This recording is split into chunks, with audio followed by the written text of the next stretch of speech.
የቻይናውያን ታላቅና ድንቅ የሆነ ግንባታ።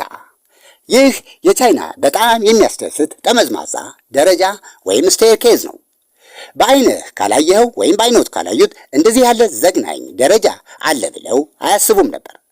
በዓለም ውስጥ በጠቅላላው በሄንዋንግሺያንግ ያንግ ውብ አካባቢ ውስጥ የሚገኝ 288 ጫማ ግዙፍ ቁመት ያለውና እንደ ዘንዶ ወደ ላይ ከሚዞሩ ግዙፍ የብረት ጥፍሮቹ ጋር ተጣብቆና የተራራውን ፍጹም አቀባዊ ውህደት አቀናብሮ እና ጠጋ ብሎ በማየት የበለጠ የሚያዞር ነው። የመጀመሪያው 331 እርከኖች እዚህና በአጅ ሃዲያ ዙሪያ ሁሉም ባዶ ንድፍ ናቸው። እንደ ደመና ላይ እንደ መራመድን የመሳሰሉ ደረጃ በደረጃ የመውጣት ሁኔታን የሚያሳዩ በአጋጣሚ እግራቸውን የሳቱ ወደ ገደል ነው መጨረሻቸው።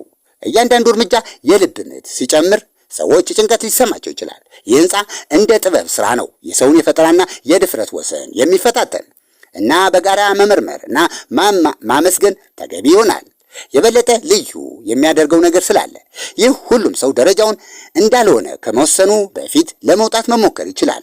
ፈተናውን በመውሰድ እያንዳንዱ ጀብደኛ ወይም ደረጃውን እወጣለሁ ያለ ሰው የጤና ምስክር ወረቀት ይዞ መቅረብ አለበት። እሱ ወይም እርሷ ከካርዲዮ ወይም ከልብ ምት፣ ከልብ ድካም በሽታ እና የመተንፈሻ አካላት ችግር ነፃ መሆናቸውን ሳያረጋግጡ ወደዚህ ቦታ አይመጡም።